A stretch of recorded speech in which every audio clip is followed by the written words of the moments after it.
Hello दोस्तों, welcome to easy learning tree junior.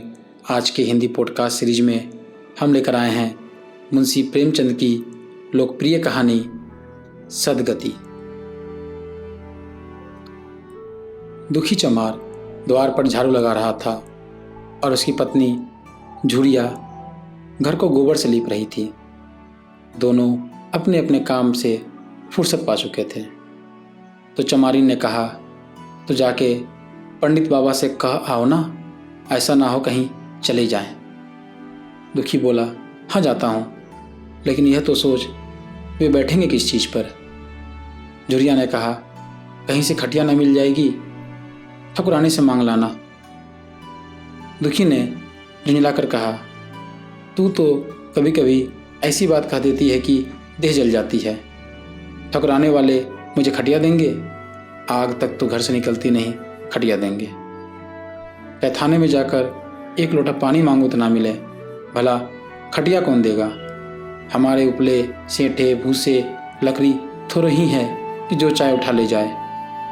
ले अपनी खटोली धोकर रख दे, गर्मी के तो दिन हैं, उनके आते आते सूख जाएगी। झुरिया ने कहा, वो हमारी खटोली पर बैठेंगे नहीं, देखते नहीं कितने नेम धर्म से रहते हैं। दुखी ने जरा चिंतित होकर कहा, हाँ यह बात तो है, महुए के पत्ते तोड़कर पत्तल बना लो तो ठीक हो जाए। पत्तल में बड़े बड़े आदमी खाते हैं, वो पवित्र हैं। ला तो डंडा, पत्ते तोड़ लो। झुरिया बोली, पत्तल में बना लूँगी, तुम जाओ, लेकिन हाँ उन्हें सीधा भी तो देना होगा, अपनी थाली में रख दूँ।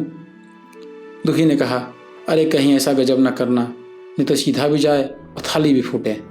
बाबा थाली उठाकर पटक देंगे।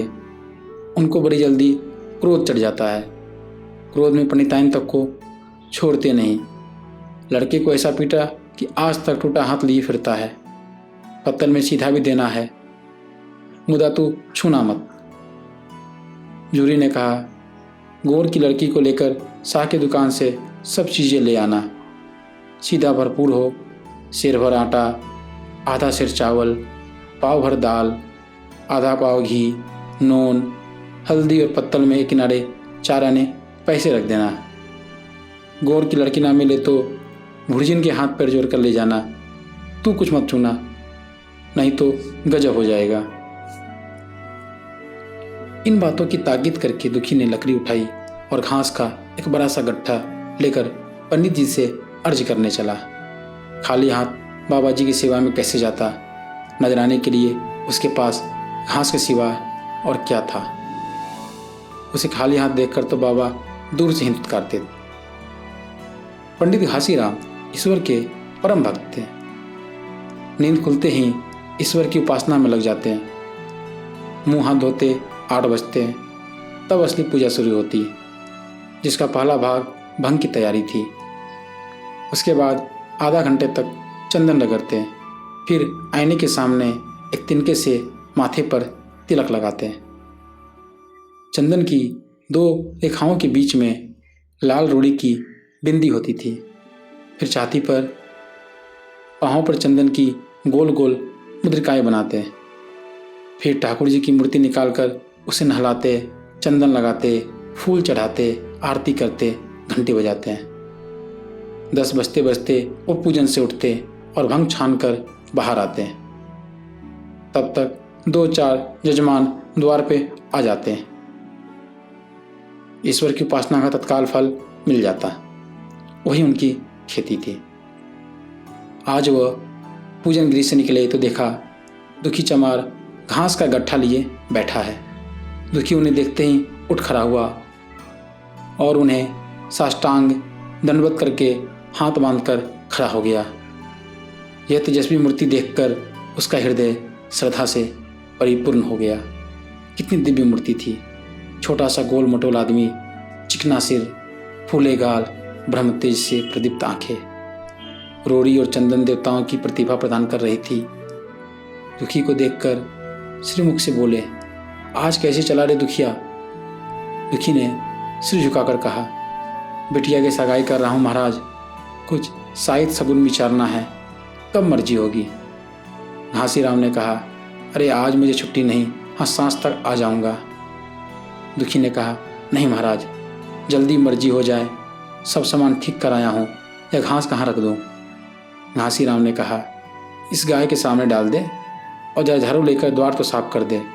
यह बैठक भी कई दिनों से लीपी नहीं गई, उसे भी गोबर से लीप दे। तब तक मैं भोजन कर लूँ, फिर जरा आराम करके चलूँगा। हाँ, ये लकड़ी भी चीर देना। खलिहान में 4 खांची भूसा पड़ा है, उसे भी उठा लाना और भूसोली में रख देना। दुखी फौरन हुक्म की तालीम करने लगा। द्वार पर झाड़ू लगाई, बैठक को गोबर से लीपा। तब 12 बज गए। पंडित जी भोजन करने चले गए। दुखी ने सुबह से कुछ नहीं खाया था, उसे भी जोर की भूख लगी, पर वहाँ खाने को क्या धरा था। घर यहाँ से मील भर था, वहाँ खाने चला जाए तो पंडित जी बिगड़ जाएं। बेचारे ने भूख दबाई और लकड़ी फाड़ने लगा। लकड़ी की मोटी सी गांठ थी, जिस पर पहले कितने ही भक्तों ने अपना जोर आजमा लिया था। वह उसी दमखम के साथ लोहे से लोहा लेने के लिए तैयार थी। दुखी घास छिलकर बाजार ले जाता था, लकड़ी चीरने का उसे अभ्यास न था। घास उसके खुरपे के सामने सिर झुका देती थी। यहाँ कस कस कर लकड़ी का भरपूर हाथ लगाता और उस गांठ पर निशान तक न पड़ता था। कुल्हाड़ी उचट जाती, पसीने में तर था, हाँपता था, थक कर बैठ जाता था, फिर उठता था। हाथ उठाए न उठते थे, पाँव काँप रहे थे, कमर न सीधी होती थी, आंखों तले अंधेरा हो रहा था, सिर में चक्कर आ रहे थे, तितलियाँ उड़ रही थी, फिर भी अपना काम किए जाता था। अगर एक चिलम तंबाकू पीने को मिल जाती तो शायद कुछ ताकत आती। उसने सोचा, यहाँ चिलम और तंबाकू कहाँ मिलेगी? ब्राह्मणों का पूरा गांव है। ब्राह्मण लोग हम नीच जातों की तरह तंबाकू थोड़े ही पीते हैं। सहसा उसे याद आया कि गांव में एक गौड़ भी रहता है, उसके यहाँ जरूर चिलम तंबाकू होगी। तुरंत उसके घर की ओर दौड़ा। खैर मेहनत सफल हुई। उसने तंबाकू भी दी और चिलम भी, पर आग वहाँ न थी। दुखी ने कहा, आग की चिंता ना करो भाई, मैं जाता हूँ, पंडित जी के घर से आग मांग लूँगा। वहाँ तो अभी रसोई बन रही थी। यह कहता हुआ वो दोनों चीज़ें लेकर चला आया और पंडित जी के घर में बरोठे के द्वार पर खड़ा होकर बोला, मालिक, रच के आग मिल जाए तो चिलम पी लें। पंडित जी भोजन कर रहे थे। पंडिताइन ने पूछा, यह कौन आदमी आग मांग रहा है? पंडित जी ने कहा, अरे वही ससुरा दुखिया चमार है। कहा है थोड़ी सी लकड़ी चीर दे, आग तो है, दे दो। पंडिताइन ने भवें चढ़ाकर कहा, तुम्हें तो जैसे पोथी पत्रों के फेर में धर्म कर्म किसी बात की सुध ही नहीं रही।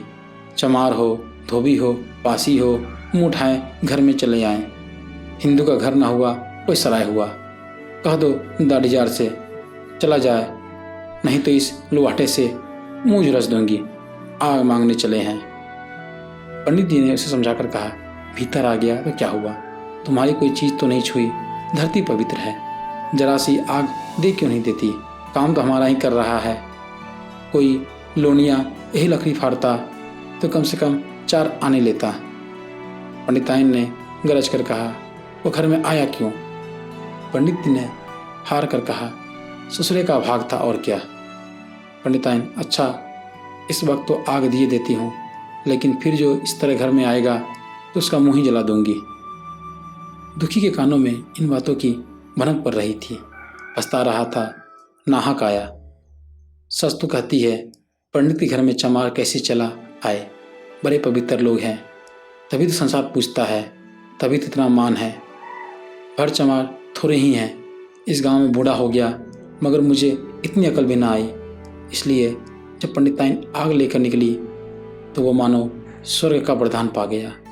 दोनों हाथ जोड़कर जमीन पर माथा टेकता हुआ बोला, माता, मुझसे बड़ी भूल हुई कि घर में चला आया। चमार की अकल ही तो ठहरी, इतने मूर्ख ना होते तो लात क्यों खाते। पंडिताइन चिमटे से पकड़कर आग लाई थी। 5 हाथ की दूरी से घूंघट की आड़ से दुखी की तरफ आग फेंकी। आग की बड़ी सी चिंगारी दुखी के सिर पर पड़ गई। जल्दी से पीछे हटकर सिर के झोंटे देने लगा। उसने मन में कहा, यह एक पवित्र ब्राह्मण के घर को अपवित्र करने का फल है। भगवान ने कितना जल्दी फल दे दिया। इसी से तो संसार पंडितों से डरता है। और सबके रुपये मारे जाते हैं, ब्राह्मण के रुपये भला कोई मार तो ले। घर भर का सत्यानाश हो जाए। पाँव गल गल कर गिरने लगे। बाहर आकर उसने चिलम पी और फिर कुल्हाड़ी लेकर जुट गया। खटखट की आवाज़ें आने लगी। उस पर आग पड़ गई तो पंडिताइन को उस पर कुछ दया आ गई। पंडित जी भोजन करके उठे तो बोली, इस चमरवा को भी कुछ खाने को दे दो, बेचारा कब से काम कर रहा है, भूखा होगा। पंडित जी ने इस प्रस्ताव को व्यवहारिक क्षेत्र से दूर समझकर पूछा, रोटियां हैं? पंडिताइन ने कहा, 2-4 बच जाएंगी। पंडित ने कहा, 2-4 रोटियों में क्या होगा, चमार है, कम से कम शेर भर चढ़ा जाएगा। पंडिताइन कानों पे हाथ रखकर बोली, अरे बाप रे, शेर भर तो फिर रहने दो। पंडित जी ने अब शेर बनकर कहा, कुछ भूसी चोकर हो तो आटे में मिलाकर 2 ठो लिट्ठा ठोक दो, साले का पेट भर जाएगा। पतली रोटियों से इन नीचों का पेट नहीं भरता, इन्हें तो ज्वार का लिट्टा चाहिए। पंडिताई ने कहा, अब जाने भी दो, धूप में कौन मरे। दुखी ने चिलम पीकर फिर कुल्हाड़ी संभाली। दम लेने से जरा हाथों में ताकत आ गई थी। कोई आधा घंटे तक फिर कुल्हाड़ी चलाता रहा। फिर बेदम होकर वहीं सिर पकड़ के बैठ गया। इतने में ही वो गौर आ गया। बोला, क्यों जान देते हो बूढ़े दादा, तुम्हारे फारे ये गांठ ना फटेगी, नाहक हल्कान होते हो। दुखी ने माथे का पसीना पोंछकर कहा, अभी गाड़ी भर भूसा ढोना है भाई। गौर ने पूछा, कुछ खाने को मिला कि काम ही कराना जानते हैं, जाके मांगते क्यों नहीं। दुखी ने कहा, अरे कैसी बात करते हो चिखरू, ब्राह्मण की रोटियां हमको पचेंगी। गौर ने कहा, पचने को पच जाएंगी, पले मिले तो। मूछों पे ताव देकर भोजन किया और आराम से सोए। तुम्हें लकड़ी फाड़ने का हुक्म लगा दिया। जमींदार भी कुछ खाने को देता है, हाकिम भी बेगार लेता है तो थोड़ी बहुत मजूरी देता है, ये उनसे भी बढ़ गए, उस पर धर्मात्मा बनते हैं। दुखी ने कहा, धीरे धीरे बोल भाई, कहीं सुन ले तो आफत आ जाए। यह कहकर दुखी फिर संभल पड़ा और कुल्हाड़ी की चोट मारने लगा। चिखरू को उस पर दया आई, आकर कुल्हाड़ी उसके हाथ से छीन ली और कोई आधे घंटे तक खूब कस कर कुल्हाड़ी चलाई, पर गांठ में एक दरार भी ना पड़ी। तब उसने कुल्हाड़ी फेंक दी और यह कहकर चला गया कि तुम्हारी फाड़ी या ना फटेगी, जान भले निकल जाए। दुखी सोचने लगा, बाबा ने यह गांठ कहाँ रख छोड़ी थी कि फाड़े नहीं फटती, कहीं दरार तक तो नहीं पड़ती। मैं कब तक इसे चीरता रहूँगा। अभी घर पर 100 काम पड़े हैं। कार परोजन का घर है, एक ना एक चीज़ घटी ही रहती है, पर इन्हें इसकी क्या चिंता। चलूँ, जब तक भूसा ही उठा लाऊं, कह दूंगा बाबा आज तो लकड़ी नहीं फटी, कल आकर फाड़ दूंगा। उसने झौवा उठाया, अब भूसा ढोने लगा। खलिहान यहाँ से 2 फरलांग से कम ना था। अगर झौवा खूब भर भर कर लाता तो काम जल्द खत्म हो जाता। फिर झौवे को उठाता कौन, अकेले भरा हुआ झौवा उससे ना उठ सकता था, इसलिए थोड़ा थोड़ा लाता था। 4 बजे कहीं भूसा खत्म हुआ। पंडित जी की नींद भी खुली। मुँह हाथ धोया, पान खाया और बाहर निकले। देखा तो दुखी झौवा सिर पर रखे सो रहा है। जोर से बोले, अरे दुखिया, तू सो रहा है? लकड़ी तो अभी ज्यों की त्यों पड़ी हुई है, इतनी देर तू करता क्या रहा? मुट्ठी भर भूसा ढोने में संझा कर दी, उस पर सो रहा है। उठा ले कुल्हाड़ी और लकड़ी फाड़ डाल। तुझसे जरा सी लकड़ी नहीं फटती, इस आयत भी वैसी ही निकलेगी, मुझे दोष मत देना। इसी से कहा है कि निश्च घर में खाने को हुआ और उसकी आंख बदली। दुखी ने फिर कुल्हाड़ी उठाई। जो बातें पहले से सोच रखी थी वह सब भूल गया। पेट पीठ में धंसा जाता था। आज सवेरे जलपान तक ना किया था, अवकाश ही ना मिला। उठना ही पहाड़ मालूम होता था, जी डूबा जाता था, पर दिल को समझाकर उठा। पंडित हैं, कहीं साइड ठीक ना निचारे तो पर सत्यानाश हो जाए, तभी तो संसार में इतना मान है। साइथी का तो सब खेल है, जिसे चाहे बिगाड़ दें। पंडित जी गांठ के पास आकर खड़े हो गए और बढ़ावा देने लगे। हाँ, मार कस के और मार कस के, मार, अभी जोर से मार, तेरे हाथ में तो जैसे दम ही नहीं, लगा कस के। खरा सोचने क्या लगता है, हाँ बस फटा ही चाहती है, हाँ दे उसी दरार में। दुखी अपने होश में न था। न जाने कौन सी गुप्त शक्ति उसके हाथों को चला रही थी। वह थकान, भूख, कमजोरी सब मानो भाग गई। उसे अपने बाहुबल पर स्वयं आश्चर्य हो रहा था। एक एक चोट वज्र की तरह पड़ती थी। आधा घंटे तक वह उसी उन्माद की दशा में हाथ चलाता रहा, यहाँ तक कि लकड़ी बीच से फट गई और दुखी के हाथ से कुल्हाड़ी छूटकर गिर पड़ी। इसके साथ वह भी चक्कर खाकर गिर पड़ा। भूखा प्यासा थका हुआ शरीर जवाब दे गया। पंडित जी ने पुकारा, उठ के 2-4 हाथ और लगा दे, पतली पतली चैलियाँ हो जाएं। दुखी ना उठा। पंडित जी ने अब उसे दिख करना उचित ना समझा। भीतर जाकर बूटी छानी, शौच गए, स्नान किया और पंडिताइन पाना पहनकर बाहर निकले। दुखी अभी तक वहीं पड़ा हुआ था। जोर से पुकारा, अरे क्या परे ही रहोगे दुखी? चलो तुम्हारे ही घर चल रहा हूँ, सब सामान ठीक है ना? दुखी फिर भी ना उठा। अब पंडित जी को कुछ शंका हुई। पास जाकर देखा तो दुखी अकड़ा पड़ा हुआ था। बदहवास होकर भागे और पंडिताइन से बोले, दुखिया तो जैसे मर गया।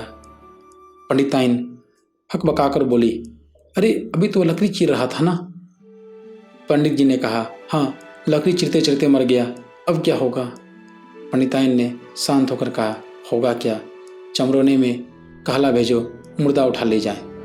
एक क्षण में गांव भर में खबर हो गई। पुरी में ब्राह्मणों की ही बस्ती थी। केवल एक घर गौड़ का था। लोगों ने इधर का रास्ता छोड़ दिया।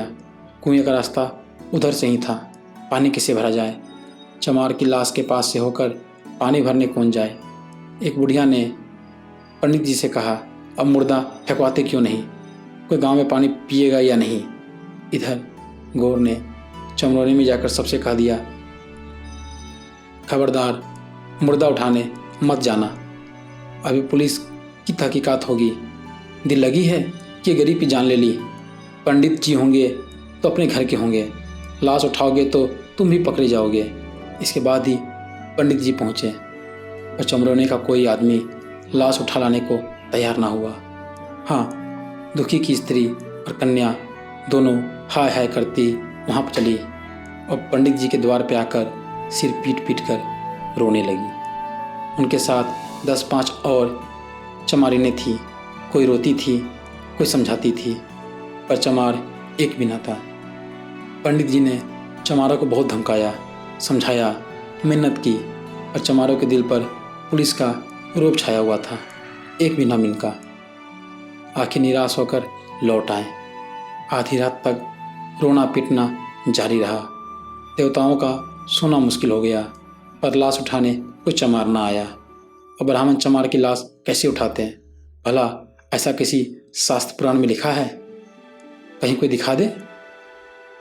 पंडिताइन ने झुंझलाकर कहा, इन डायनों ने तो खोपड़ी चाट डाली, सबों का गला भी नहीं थकता। पंडित ने कहा, रोने दो चुड़ैलों को, कब तक रोएंगी? जीता था तो कोई बात ना पूछता था, मर गया तो कोलाहल मचाने के लिए सब के सब आ पहुँचे। पंडिताइन ने कहा, चमार का रोना मनहूस है। पंडित ने कहा, हाँ बहुत मनहूस। पंडिताइन ने कहा, अभी से दुर्गंध उठने लगी। पंडित जी ने कहा, चमार था ससुरा की नहीं, सादा साद किसी का विचार है इन सबों को? पंडिताइन ने कहा, इन सबों को घिन भी नहीं लगती। पंडित ने कहा, भ्रष्ट हैं सब। रात तो किसी तरह कटी, मगर सवेरे भी कुछ चमार ना आया।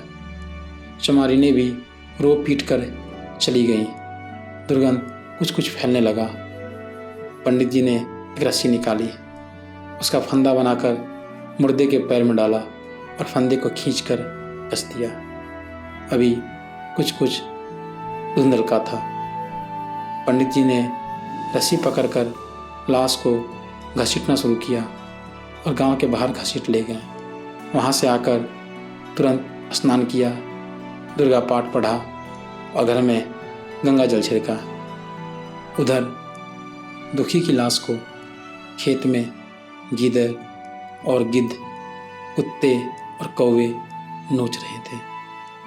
यही जीवन पर्यंत की भक्ति, सेवा और निष्ठा का पुरस्कार था। हिंदी पॉडकास्ट के नए अंक में फिर आपसे मुलाकात होगी। तब तक के लिए धन्यवाद। हमारे चैनल से जुड़े रहने के लिए एवं हमारा उत्साहवर्धन करने के लिए इस चैनल को सब्सक्राइब कर लें। साथ ही कमेंट, लाइक एवं शेयर करना ना भूलें। धन्यवाद।